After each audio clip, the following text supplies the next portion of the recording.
When it comes to reading the Psalms, there's a whole bunch of things that we can keep in mind that will help us understand what it is we're reading.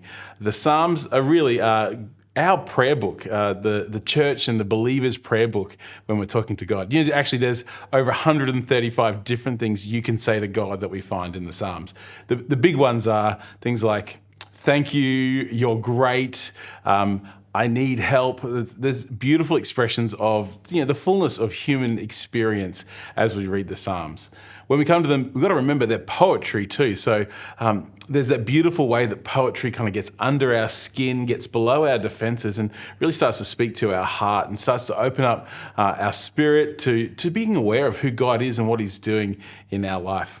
When it comes to the kind of Psalms that we find, the kind of poems that are recorded in this book of Psalms, there's kind of three main sorts. There's praise Psalms, but there's praise Psalms that we can all kind of sing together like communal worship songs. Then there's also the individual expression of those praise Psalms where the person writing the Psalm is giving thanks to God. And as we read that and as we reflect on that, then we can join our voice with theirs to talk about our personal thanks to God. There's also lament Psalms, which is something that maybe we're a little less familiar with in our present context. Lament being this way of expressing sorrow or the pain that comes from disaster or catastrophe, from when things don't go according to our plan and maybe we get confused. Lament is our way of expressing that back to God, to include Him in our journey. And so there's lament Psalms for everyone to come together and lament, maybe some large disaster, like, when something happens in the community, they come together and they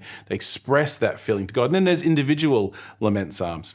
The other type that we see often in the 150 different poems that are collected in our book of Psalms is royal Psalms. Psalms that talk about this king, this ruler, this one who's quite godlike in many ways, who's coming to establish God's rule and reign on the earth and help us reflect to God who He is and have God interact with us and who He's called us to be. And so there's all sorts of different voices and different expressions of these right throughout these 150 poems.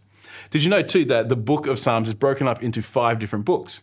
So it starts with Psalm 1 and 2 that kind of act like this introduction that kind of frame up what's going to happen for the next 150 chapters.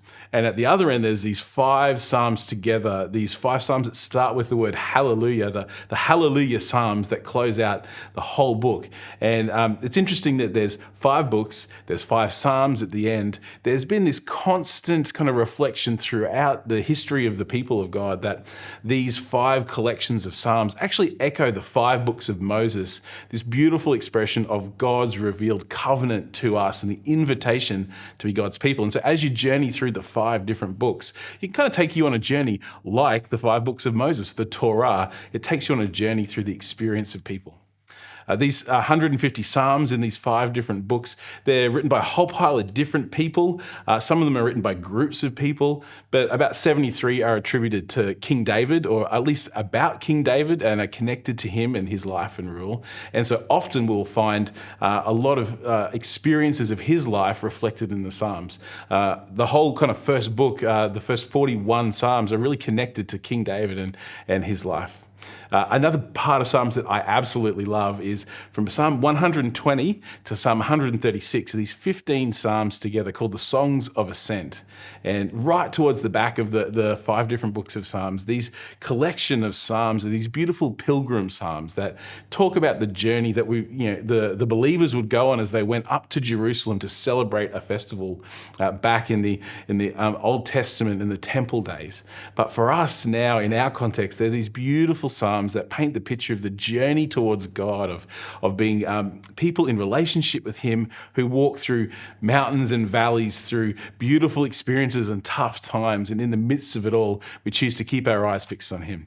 And that's my last encouragement, is that as you read the Psalms, as you engage with this poetry, as you wrestle with some pretty big feelings that come through, there's not a lot, but there's some conversation about the smiting of enemies and about, God, why do you do these things? As we read those and wrestle through them, I love that the constant pattern throughout the Psalms, be they lament or praise, whether they're royal Psalms, is that whatever the situation the writer of the Psalms find themselves in, almost every single time, by the end of the psalm, it turns back to praise. It turns back to fixing their eyes on God. And I just love that beautiful invitation of the Psalms, that maybe over this holiday season, as you reflect on the Psalms, that no matter where you find your voice reflected in them, that you would end with lifting your eyes back up to God, to focus on the one whom provides our support, our help, and who's ultimately the King in charge of everything, the one who oversees our lives and all that is around us. And so I bless you as you